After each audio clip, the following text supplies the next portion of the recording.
Hi hello guys, இனி நம்ம பார்க்க போகிற டாபிக் என்னன்னா, நம்ம உரியடி விஜயகுமார் நடிச்சு இன்னைக்கு ஸ்ட்ரைட்டாக தேட்டரில் ரிலீஸ் ஆயிருக்க ஃபைட் கிளப் படம் எப்படி இருக்குது, பார்க்கலாமா வேணாமன்றதான் இந்த வீடியோவில் பார்க்க போகிறோம். வாங்க வீடியோக்குள்ள போகலாம்.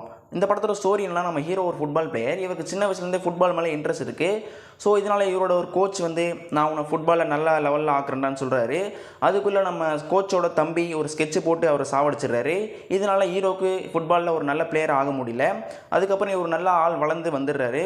அதுக்கப்புறம் இவரோட கோச்சை யார் சாவடிச்சா, எதனால் சாவடிச்சிருக்காங்க, ஹீரோக்கும் அவரோட தம்பிக்கும் என்ன சம்மந்தம், அதுக்கப்புறம் ஹீரோ கண்டுபிடிக்கிறது தான் இந்த படத்தோட ஸ்டோரி லைன். இது ஒரு ராவான ஆக்ஷன் ஃபிலிம் தான். இந்த படம் அனௌன்ஸ்மெண்ட் வரும்போதே லோகேஷ் கனகராஜ் இந்த படத்தை ப்ரெசென்ட் பண்ணுறாருன்னு சொன்னாங்க. ஸோ அதிலிருந்தே ஆடியன்ஸ் கிட்ட ஒரு நல்ல எக்ஸ்பெக்டேஷன் இந்த படத்துக்கு இருந்துச்சு. ஆனால் இப்போ போயிட்டு வந்து பார்த்ததுக்கப்புறம் படம் சுத்தமாக அந்தளவுக்கு இல்லைன்னு தான் சொல்லணும். இந்த படத்தில் என்ன சொல்ல வராங்கன்னே தெரியல. ஸோ சின்ன பசங்கள்கிட்ட தான் எப்படி ட்ரக்ஸ் போகுதுன்னு தான் இந்த படத்தை சொல்கிறாங்க. அது போகாமல் தடுக்கிறதுக்கு தான் நம்ம ஹீரோவும் பிளான் பண்ணுறாரு.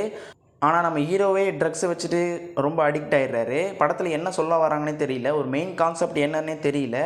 ஸோ படம் ஸ்டார்டிங்கில் நல்லா இன்ட்ரெஸ்ட்டாக தான் போகுது. படம் நிறைய இடத்துல லேக் கொடுக்குது. ஃபஸ்ட் ஹாஃபும் சரி, செகண்ட் ஹாஃபும் சரி, நிறைய இடத்துல லேக் இருக்குது. படத்தில் நிறைய ஃபைட் சீன் இருக்குது தான். படம் ஃபுல்லாகவே ஒரு ஃபைட் சீன் தான். அப்படின்ற ஒரு நல்ல பிளாக் பஸ்டர் படம் கொடுத்துட்டு தான் விஜயகுமார்.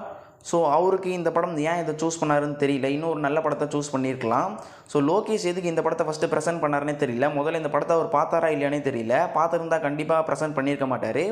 ஸோ அவர் இந்த படத்தை ப்ரெசென்ட் பண்ணுறதுனால தான் ஆடியன்ஸ்கிட்டே ஒரு நல்ல எக்ஸ்பெக்டேஷன் இருந்துச்சு. எல்லோரும் வந்து பார்த்தாங்க. பட் படம் பார்த்துட்டு ஃபுல்லாக முடிச்சதுக்கப்புறம் அந்தளவுக்கு படத்தில் சுத்தமாக ஒன்றுமே இல்லை. இது ஒரு பெரிய டிசப்பாயின்மெண்ட் தான் எல்லாருக்குமே கொடுத்துருக்கோம். படத்தில் ஃபஸ்ட் ஹாஃபும் சரி, செகண்ட் ஹாஃபும் சரி, அந்தளவுக்கு இல்லை. நிறைய இடத்துல லேக் தான். ஸோ ரொம்ப ஒரு போரிங்காக தான் படம் போச்சு. ஸோ 2-3 சீன் தான் வேணால் நல்லா இருந்துச்சு. இந்த படத்தில் ஒரு பெரிய ப்ளஸ்ன்னு சொன்னோன்னா பிஜிஎம்மும் மியூசிக்கும் தான். ஸோ கோவிந்த் வசந்த் பிஜிஎம்மில் வேறு லெவலில் பண்ணியிருக்காரு. ஸோ பிஜிஎம் மட்டும் இந்த படத்தில் இல்லைனா கண்டிப்பாக இந்த படம் சுத்தமாக பார்த்துருக்கவே முடியாது. அந்தளவுக்கு தான் இருந்துச்சு. ஸோ பிஜிஎம்மில் வேறு லெவல் பண்ணிட்டாரு. ஸ்டார்டிங்லேருந்து எண்டிங் வரையுமே ஃபுல் அண்ட் ஃபுல் பிஜிஎம் தான். அதுக்கப்புறம் தேவையில்லாமல் இந்த கானா சாங்லாம் நடுவில் வரும். அதெல்லாம் ரொம்ப இரிட்டேட்டிங் பண்ணுச்சு. ஸோ இது ஒரு எல்லாருக்குமான படம் கிடையாது. ஸோ ஜென்ரல் ஆடியன்ஸ்க்கும் இந்த படம் கிடையாது. இது ஒரு தனியான ஒரு ஆடியன்ஸ்க்கான படம் தான். ஸோ இது ஃபேமிலியோடவும் கண்டிப்பாக பார்க்க முடியாது. ஒரு ஏ சர்டிஃபிகேட் ஃபிலிம் தான். இந்த படத்தில் ட்ரக்ஸை மெயினாக சொல்லியிருக்காங்க. ட்ரக்ஸுன்ற ஒரு கான்செப்டை வந்தாலே லோகேஷ் எப்படின்னா படத்துக்குள்ளே வந்துடுறாரு. ஸோ அதனால தான் இந்த படத்தை ப்ரெசென்ட் பண்ணாருன்னு நினைக்கிறேன். படத்தில் ஸ்டார்டிங்லேருந்து எண்டிங் வரையுமே ஒரு 100லேருந்து 150 சிகரெட் சீன் வந்துச்சு. ஓவராலாக படம் எப்படி இருக்குது, நல்லா இருக்கா இல்லையான்னு கேட்டிங்கன்னா படம் அந்தளவுக்கு இல்லைன்னு தான் சொல்லணும். ஒரு ஆவரேஜான ஒரு ஃபிலிம் தான் இந்த ஃபைட் கிளப். ஆஹா ஓஹோன்லாம் படம் சொல்கிற அளவுக்கு ஒன்றுமே இல்லை. சோஷியல் மீடியாவில் படம் வேறு லெவலில் இருக்குது, அப்படி இருக்குது, இப்படி இருக்குன்னு சொல்லுவாங்க. ஸோ அதை நம்பிலாம் போயிடாதீங்க. இந்த வீக் ஓடிடியில் நிறைய படமே ரிலீஸ் ஆயிருக்கு. ஸோ அதை உட்காந்து அழகாக ஃபேமிலியோடு சேர்ந்து பாருங்கள்.